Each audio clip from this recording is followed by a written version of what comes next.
Welcome to some new r/MaliciousCompliance stories, where people comply to the letter, but not the spirit of a request. I hope you had a great day. Thanks for all the likes and comments on the last video. If you would like to support this channel, please hit the like button and consider subscribing if you enjoy the content. And now, let's start with the first story. It's called Extra Charges. I was using a storage company to keep my stuff over the summer. They already fudged up the first part of the delivery, so I wasn't having high hopes for the time when I was supposed to get my stuff back. I had sent 7 boxes to the company, but received a quote for 8 boxes instead, and the surplus they charged on it was quite a lot. I wrote to them asking why there was this extra box, and they never replied to me to say that they'd looked into it or cancelled the charges for the 8th box that didn't exist.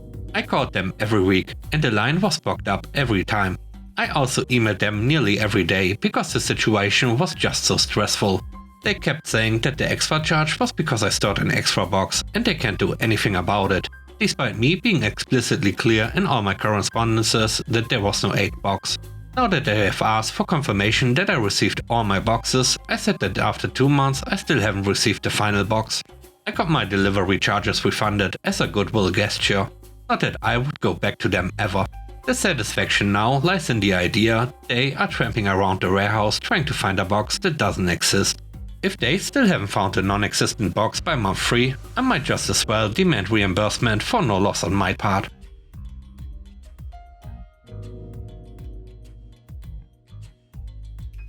The next story is called Figure It Out. Back in the early 2000s, I worked in a large work center. There were around 300 of us employed there with the same degree and profession. We worked by using shared computers in different departments that we rotated through the building throughout the day. One day, I went into the area I was supposed to work in. There were like 20 computers there in that department. And there were 20 of us that were supposed to work, and one of the computers had a huge "Do Not Use" sign on it. I went to ask management if they could move me to another task, but before I could ask, they yelled at me for not being at my post. I tried to explain, but they said, "Get to your assigned department and figure it out." So I went back to the department and signed into the computer that had the "Do Not Use" sign on it. And the entire system went down immediately, and not one single person could work at all for over an hour. A huge building full of people rejoiced because they had never had a break ever before. A handful of the people near the broken computer knew what I had done, and they cheered me on, despite me telling them to cut it out before management heard. It was the only time I ever saw some of my coworkers smile, and it was one of the best days at work I ever had. The third story is called Trust Issues. I've worked in IT at university for most of my career. Several years ago, I transferred to a new university to try something new. I immediately regretted it, for several reasons. The entire department was under review by HR for low morale. A survey was sent to the staff to gauge morale. I learned later that the VP had been demoted because of it before I was hired. The new director barely spoke to me when hired and had her door shut for almost 3 straight days. I was asked to consider which of my staff I wanted to replace. Fire, to better help with the new software implementation. I later learned that they had several lawsuits for wrongful dismissal. I had 2 staff that lived 90 minutes away that frequently asked to work from home during inclement weather. I was told to be strict about this and deny their requests. Of course, if my staff called or texted the director, she would cave and let them. My director received a promotion, executive director, and a consultant was hired as our new director. She was a consultant with the very company whose software we were implementing. Now comes the craziness. The VP brought in a group of therapists to meet with all of the managers. We learned about team building and that a good team has a foundation of trust. We had several managerial meetings after this, where our old director and the VP would grill the mid-level managers about trust. We were asked bluntly, who doesn't trust us? Everybody was afraid to speak up. My anxiety was now through the roof. I had to be put on medication just to help me get out the front door to go to work.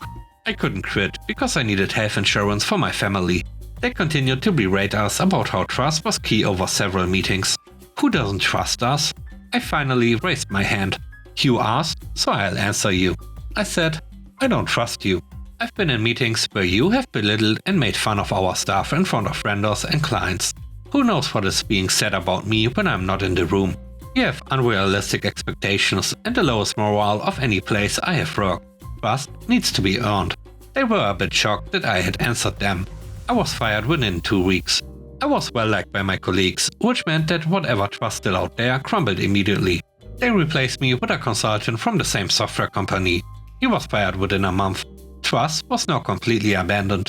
Within the next year, 75% of my department either quit or retired. Thankfully, I had already started interviewing for positions before being fired. I found one within 2 months and have been there for 10 years. Best job I've ever had. Unfortunately, they are still up to the same shenanigans. Just recently, 10 plus years later, the university fired the whole IT division and outsourced them to the same consulting company. The whole university is in financial hot water, having to cut 14 academic programs.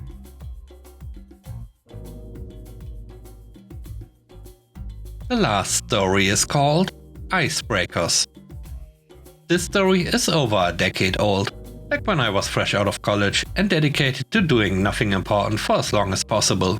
I worked for an electronics store, a big one, and I lasted there for about 18 months before I realized I was wasting my time on garbage pay that I ended up blowing on games and movies.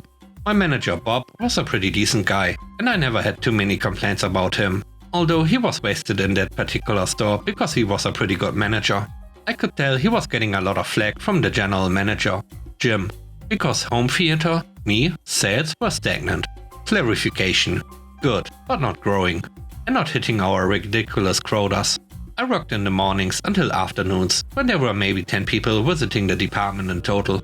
You could tell that 8 of them were just watching TV, waiting for their spouse's cell phone plan to be activated.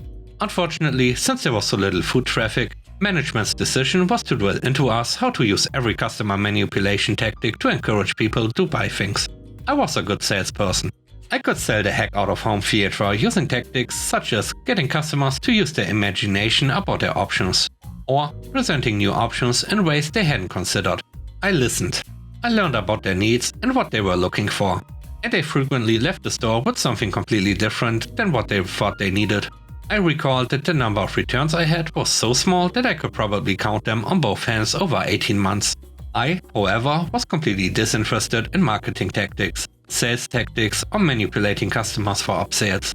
This meant upselling or changing how I communicated with them to speak their language in a way that marketing showed increased sales, but was blatantly manipulative.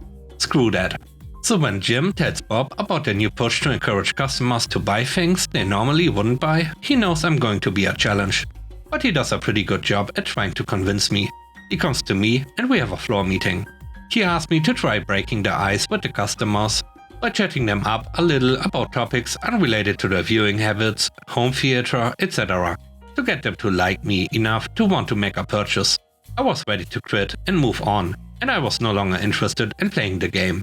He wanted me to try breaking the ice with people, so I started flirting with all the customers. Everyone. Everyone got a smile and a compliment about their outfit, and I'd compare them to a celebrity they reminded me of.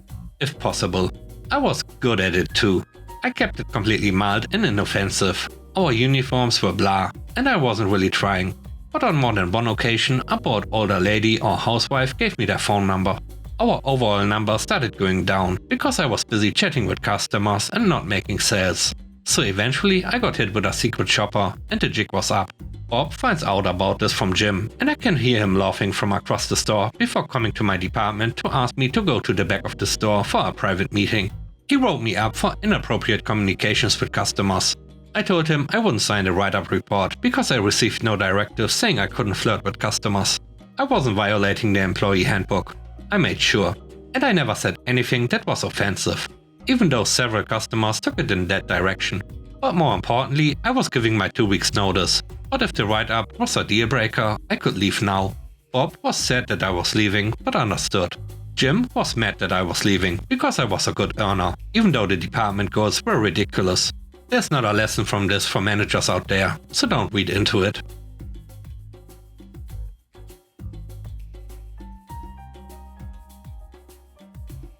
And with that, we end today's video. Let me know what you think about the stories. On a scale of 1 to 10, how would you rate the stories and today's video? I hope you enjoyed the video.